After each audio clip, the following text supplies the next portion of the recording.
ቤሉል የኑንያትን መመረዝና ሁሉንም ነገር አወቀ። ታዲያ ካወቀ በኋላ ነገሮችን መስመር ለመያዝ እየሞከረ ነው። ግን ደግሞ ቤሉልና አዶናይ አሁን ከባድ ጸብ ሊፈጠር ይችላል። ሉሊት ነገሩ የታወቀባት መስሏት ፈርታለች እና የቴዲን እርዳታም እንደጠየቀች ነበር። አሁን ግን ቤሉል የሉሊትን ወይም ደግሞ የእናቱን ክፋት ስላወቀ ምንም ነገር ሊሰማት አልፈለገም እና እማዬ አክብሬሻለሁ፣ ከዚህ በኋላ ግን በመንገዴ ከቆምሽ ምንም ነገር አላከብርሽም፣ አርፈሽ ተቀመጪ ብሎ አስጠነቀቃት። ሄለንም ይህን ነገር በሰማች ጊዜ ብደነግጥም ግን ደግሞ ኑንያትን ሆስፒታል ወስዶ ካስመረመራት እውነቷ ውስጥ ሊወጣ ስለሆነ አንድ ነገር መፍጠር እንዳለባት አሰበች። እሱንም ቴዲ ነው መላው መፍጠር ያለበት ብላ ወደ ቴዲ ደውላለት እንዲያግታቸው ተናግራለች። መሲ ቴዲን ለማግኘት ወስና ተቤት ወጥታለች። ታዲያ መሲ ከቴዲ ጋር መሆን የፈለገችው ሉሊትን ለማሸነፍ እና ሉሊትን ለመጣል እንደሆነም ተናግራለች። ግን ደግሞ ቴዲ የሉሊት ሚስጥረኛ ስለሆነ በፍጹም ከእሷ ጋር እንደሚሰራ አላመነችውም። ታዱ ታይ መሲ ይሄ ነገር ይቅርብሽ፣ እኔ ላንቺ በጣም ፈርቻለሁኝ። ይሄ ነገር ቢቀርብሽ ይሻላል፣ ምክንያቱም ሁለቱም አንድ አይነት ሰዎች ናቸው። ቴዲም ሆነ ሄለን አንቺን አይጠቅሙሽም ብላ አስጠንቅቃት ነበር። መሲ ግን ቤተሰቦችን ለመጠበቅ ስል ግዴታ ከነሱ ጎን መሆን አለብኝ ብላ አስባለች። ታዲያ ይህን ነገር እንዴት ማድረግ እንዳለባት ባታውቅም ግን ደግሞ ቴዲን ማውራት እንደፈለገች ግልጽ ነው። ሰላም ጤና ይስጥልኝ ውድና የተከበራችሁ የቻናል ተከታታዮች እንኳን ደህና መጣችሁ። ቪዲዮን ላይክ በማድረግ ጀምሩት። ኑንያት ሁሉንም ካወቀ በኋላ ቤሉል ለማስረዳት ሞክራለች። ቤሉልም እንዴት ተፈጠረ? ይሄ ነገር የቅርብ ጊዜ ነው ወይስ የሩቅ ጊዜ ነው ብሎም ጠይቋት ነበር። ኑንያትም ያልተፈጠረውን በሙሉ የቅርብ ጊዜ እንደሆነና ምንም አይነት ህመም እንዳልተሰማት መድኃኒቱንም እንዳቆመች እንዲሁም ደግሞ መሞት እንደምትፈልግ ነገረችው። ቤሉል ይህን ነገር መስማት ቢከብደውም እየመረረው ሰምቶታል። ከዚህ በኋላ ግን ደግመሽ ይህን ነገር እንዳታስቢው ማሰብ ቀርቶስ ድጋሜ በአእምሮሽ ውስጥ እንዳታረጊ ብሎ አስጠንቅቋታል። ኑንያት ግን ከዚህ በኋላ ምንም ማድረግ የለብኝም የምፈልገው አንድና አንድ ሞት ነው ብላ በድጋሚ ስትነግረው ቤሉልን አናዶታል። ኑንያትም ምን ማድረግ እንዳለባት አታውቅም። ነገሩን ሚስጥር አድርጋ ለመቆየት ታስባለች። ሉሊትም ያንን ነገር ሚስጥር አድርጋ እንደምትጠብቅ ነበረ። አሁን ግን ሁሉ ነገር ተበላሽቷል። ታዲያ ሄለን ይህን ነገር ሚስጥርን ሆኖ እንዲቆይ ብትፈልግም ነገሮች በሙሉ ሄለንን የሚጥሉ እንደሆኑ ተረድታለች። ሄለን ህፃናቶቹን ለምን እንደምትረዳና መቼ እንደጀመረች ማወቅ ፈልጓል። አዶናይ ይህን ነገር ለማስረዳት ሙከራ ላይ ነበረች። ግን ደግሞ በሌላ በኩል መኮን ለማስፈራራት እና ለማስጠንቀቅ ድጋሜ ለሰው እንዳያወራ እንዳይናገር አስጠንቅቀዋለች። መኮም እንደ ብዬ ነው ለልጁ የነገርኩትን ድጋሜ ቃሌን አጥፌ ምንም የተፈጠረ ነገር የለም ብሎ እያሰበበት ነው። እናም እዛ ገጠር አካባቢ ሄዳ ተስፋ የሰጠቻቸው ሰዎች እየጠበቋት እንደሆነና እንደሚፈልጓትም ነግሯታል። እሱን እኔ ያስተካክላለሁ፣ አንተ ብቻ ፈንዘግተህ ተቀመጥ፣ እኔ አሁን ላይ ብዙ ችግሮች እያስተናገርኩ ነው። ስለዚህ እባክህን በደንብ እናወራለን። ለአሁኑ ግን እንዳልተናገርክና ምንም እንዳልተፈጠረ ቃልህን አጥፈህ ተቀመጥ ብለዋለች። መኮም ይሄ ነገር በጣም አሳስቧታል። እንዴት ነው የተናገርኩትን ነገር ድጋሚ ማጥፈው ቢልም ግን ደግሞ ለማስባበል ሞክሮ ነበረ። ታዱ በተደጋጋሚ መሲን እባክሽን ከነዚህ ሰዎች ራቂ እያለች ታስጠነቅቃታለች። መሲ ግን ከሄለን ጎን ሆና መስራት እንዳለባትና ቴዲን ሆነ ሄለንን ከጎናቸው ሆና ምን እንደሚሰሩና እንዴት እንደሆነ ማወቅ ፈልጋለች።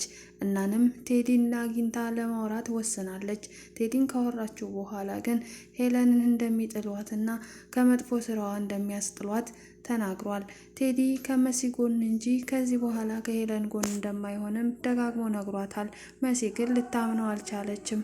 እስከዛሬ አይንን እያይሽ ወሽተኸኛል፣ ብዙ ጊዜ ተጠቅማችሁብኛል፣ ከዚህ በኋላ ግን ማንም ሰው ሊጠቀምብኝ አይችልም እያለች ነበረ። ኑንያት ከአሁን በኋላ ከአዶናይ ጋር መሆኗን ትታ ከቤሉል ጋር እንደምትቀጥል ግልጽ ነው። ምክንያቱም እያንዳንዱ እውነታ ለቤሉል አስረድተዋለች። ቤሉልም ለምንድነው እስከዛሬ ዝም ያልሽው?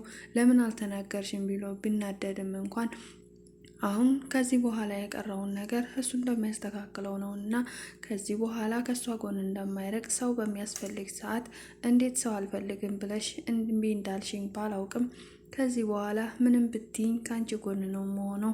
ደግሞም ይህን ነገር በጣም ከባድ ችግር እንደሆነ እያወቅሽ ለምን ዝም አልሽ ብሎ ቢነግራትም አይ ዝም ማለት እንዳለብኝ አውቀ ነበረ፣ ለዛም ነው። ስለዚህ ይህን ሚስጥር ግን ለቤተሰቦች ማሳወቅ የለብህም ብላ ለቤሉል አስጠንቅቀዋለች። ቤሉልም ቤተሰቦቿ የሚያውቁ መስሎት ነበር፣ ግን ደግሞ እንደማያውቁ ነገረችው። እንዴት ይህን ነገር ሚስጥር አድርገሽ መያዝ ያስቻልሽ? ደሞስ ብቻሽን ለምንድን ነው እንደዚህ የምትታገዩ? ለምን ሚስጥር ማድረግ ፈለግሽ ብሎም ጠይቋት ነበር። ቤተሰቦቿ በሷ ምክንያት እንዲያዝኑ እናቷም ቢሆን እንድታዝን ሆነ በሷ ምክንያት እንድትከፋ ስላልፈለገች ብቻ ነበረ። ታዲያ ቤሉል ከዚህ በኋላ ብቸኛሽ መሆን የለብሽም እኔ ያለውሽ ብሎ አብሽር ብሏታል። ቴዲስ በአሁኑ ሄለንን ያግዛታል ወይስ አያግዛትም? ሄለን ቴዲ ጋር ደውላ ቤሉልንና ኑንያትን እንዲታገቱ ለጊዜው ይሄን መላ እንደመጣላት ነግረዋለች። እሱም ለምንድን ነው ልጆቹን ማታያቸው? ቆይ ከነሱ ምንድን ነው የምትፈልጊው? እኔ ምንም ማድረጋቸውን አልችልም፣ ምንም እንድታደርግ እንዳትይኝ ብሏት ነበር። በስተመጨረሻም ግን ሄለን አሳምነዋለች። ቴዲም ሊያግታቸው በስልክ ተስማምቷል። ግን ደግሞ መሲን ቀጥሯታል። መሲን የቀጠራ ቦታ ላይ ቆማ እየጠበቀችው ነው እና ቴዲ ኑንያትንና ቤሉልን ካገታቸው ነገሮች ይበላሻሉ። ምክንያቱም የኑንያት እውነት ተደብቆ ይቀራል ማለት ነው። አሁንም ቢሆን ቴዲ አንቺን አላግዝሽም፣ ከዚህ በኋላ ከአንቺ ጎን ልቆም አልችልም፣ አንቺ በጣም ሴረኛና ሰይጣን ሰው ነሽ እያላት ነበረ። ግን አሁንም ቢሆን ከሷ ጎን ነው። ቤሉልንና ኑንያትን ሊያግዛት ሙከራ አድርጓል። መኮስ ቤሉልን ሊክደው ወይስ ቃሉን ሊያጥፍ ነው ወይስ እንዴት ይሆናል? በአሁኑ ሉሊት አስጠንቅቀዋለች። ቃሉን ሊያጥፍም እንዲስማማ አድርገዋለች።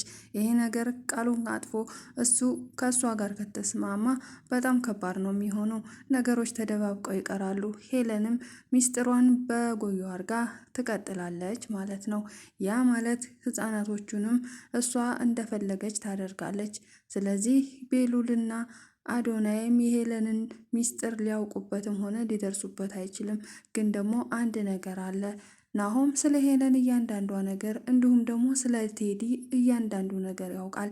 ናሆም እስካሁን ድረስ የታገሳትና እስካሁን ድረስ ዝም ያላት አውቆ እንደሆነ ራሷ በራሷ አስባ ቤቱን ለቃ ትወጣለች ብሎ አስቦ ነበር። ይህንንም ደጋግሞ እየነገራት ነው። ስለዚህ የሄለንን ሴረኝነት ስለሚያውቅ ምናልባት ናሆም እውነታውን ካወጣላት እንጂ ሌላው ሰው እንዲደርስበት እያደረገች አይደለም። ነገሮችን እየደባበቀችና እየደባበሰች ማኖር ነው የምትፈልገው። ታዱ መኮን ስላፈቀረችው በተደጋጋሚ እንዳፈቀረችው የሚያሳይ ምልክቶች እየሰጠችው ነበር። ግን መኮ ኩራተኛና ጥጋበኛ ነገር ስለሆነ ቦታም ሊሰጣት አልቻለም። መሲን ደውይ እያለች ስትጨቀጭቃት ነበር። መሲም ልትደውል ስትል ቆይ ትንሽ እያለች ነገሩን ካዘገየችው በኋላ ግን መኮ መጥቶ እታች ነበር የተቀመጠ። እናም ታዲያ ደውይና በእናትሽ ድምፁን ልስማው ብላ ነበረ። እሷም ተስማምታ ስልኩን ስትደውል እታች እንደሆነ እና ነይታች ነኝ ሲላት በጣም ነበር የተወዛገቡት።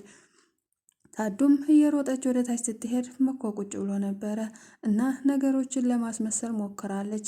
ግን ደግሞ እሱ የሚረዳ አይነት ሰው አይደለም። በስተመጨረሻም ታዱ ለማስቀናት ብላ ስልክ ደውላ ከሌላ ወንድ ጋር እየተጀናጀነች እንደሆነ አስመስላለች። መኮ ምንም አልመሰለውም። ነገሩን በሙሉ እያያት ይች ልጅ ግን ምን አስባ ነው እያለ በውስጡ እየታዘባት ነበር። መሲም ነገሩ ግራ ቢገባት እች ልጅ እውነቷን ነው ወይስ ውሸቷን ነው ስልክ የምታወራው? እንዴት አይነቷ ውርደት አምናት እያለች ነበር።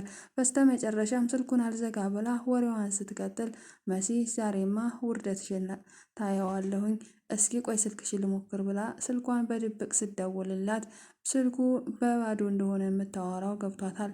እናም ስልኳ ጆሮ ላይ ሲጮህ በጣም ነበር የደነገጠችው። በጣም ተወዛገበች። እናም ተቋረጠ። ግን በዚህ ፍጥነት መልሶ ደወለልኝ ብላ ልታስመስል ሞክራለች። መኮም እኔ ደክሞኛል ወደ ላይ መሄድ አለብኝ ብሎ ትቷቸው ሄዷል። መሲና ታዱ አንቺ ግን ምን አይነት ውርደታም ነሽ? እንዴት ይህን ያህል ሰዓት ሙሉ ባዶ ስልክ ላይ ታወሪያለች ብላት ነበር። አንቺ ብሎ ጓደኛ ብላ ታዱ መሲን ተናዳባታለች። እንዴት ታዋርጅኛለሽ? አንቺ እኮ ጓደኛ ሳትሆኚ ጠላቴ ነው የምትመስኝ። እያለቻትም ነበር። መሲም ነገሩ ግራ ስለገባኝና እውነቷን ነው ውሸቷን ነው የሚለውን ለማጣራት ስለሞከርኩ ነው እንደዚያ ያደረግኩት ብላ ነበር። እናም የኑንያት ጉዳይ አሁንም ቢሆን አሳሳቢ ነው። ኑንያት ምክንያት ሁሉም ሰው እየተፋጀ ነው፣ ሄለንን ጨምሮ። እናም ቤሉልና አዶናይ በኑንያት ምክንያት የተፈጠረው በጣም ከባድ ችግር ነው። ተጣልተውም ነበር፣ ሊተናነቁም ነበር። ከዚህ በኋላ በኑንያትን ይዘህ የመውጣት የመግባት መብት የለህም ብሎ አዶናይ ቤሉል አስጠነቀቀው። ቤሉልም አንተ አይመለከትህም፣ ብዙም አታውቀው ነገር አለ ብሎታል። እና በዚህ መሀል ኑንያት ለመገላገል ብትሞክርም ቤቱ ውስጥ ጠብ ሲፈጠር ሄለን በድንገት መታለች። ሄለንም ቤሉል አርፈ ተቀመጥ፣ ደሞ አንተ ከመቼ ወዲህ ነው ሴት ይዘህ ወደዛ ወደዚህ የምትለው? አንተ እኮ እጮኛለህ ብላ ልታሳፍረውና ልታሳቅቀው ሞክራ ነበር። ቤሉል ግን እትዬ አንቺ ሴትዮ ግን ተይኝ ብዬሻለሁ ነበር ያላት። በአሁኑ እማየም ቀርቷል። እስከ ዛሬ በጣም የሚያከብራትና እናቴ የሚለው የሚያቆላምጦ የሚጠራትን እናቱን ዛሬ ግን ሊያከብራት ሆነ በስርዓቱ ሊጠራት አልፈለገም። እናም የእሷ ሴትዮ ሚስጥር እየወጣ ነው ያለ። ከዚህ በፊት ከቴዲ ጋር ውጭ ላይ ተገናኝታ ባየው ሰዓት በጣም እንዳዘነባትና ለገንዘብ ብላ እዛ ቤት እንዳለች ተረድቷል። እና አሁንም ከህይወቴ ውጪ ብሏታል። እስከ ዛሬ ቶማስ ስለሌለ በአሁኑ አንተም እኔን እየናቀኝና የኔን ቃላት አለመስማት እየሰየኝ ነው ብላ አሳቃው ነበረ። እሱ ግን እንደዛ እንዳልሆነ ደጋግሞ ነግሯታል። ግን አሁንም ቢሆን ሄለን ከሱ ህይወት መውጣት አልቻለችም። ያ የማያውቃትን ልጅ ፍቅረኛ ናት ብላ ልታሳቅቀው በሷ እየሞከረች ነው። ግን እሱ አልሰማትም። ኑንያትን ይዣት እሄዳለሁ፣ ማንም ሰው አይመለከተውም፣ አንቺም ምረፊ፣ አንተም ምረፍ ብሎ ቤሉል ኑንያትን ይዞ ለመሄድ ወስኗል። ታዲያ በዛን ሰዓት ነበር ሄለን ለቴዲ ደውላ እንዲታገቱ ያዘዘችው። ቴዲም አሁንም ቢሆን የሄለን ተባባሪ መሆኑ አልቀረም።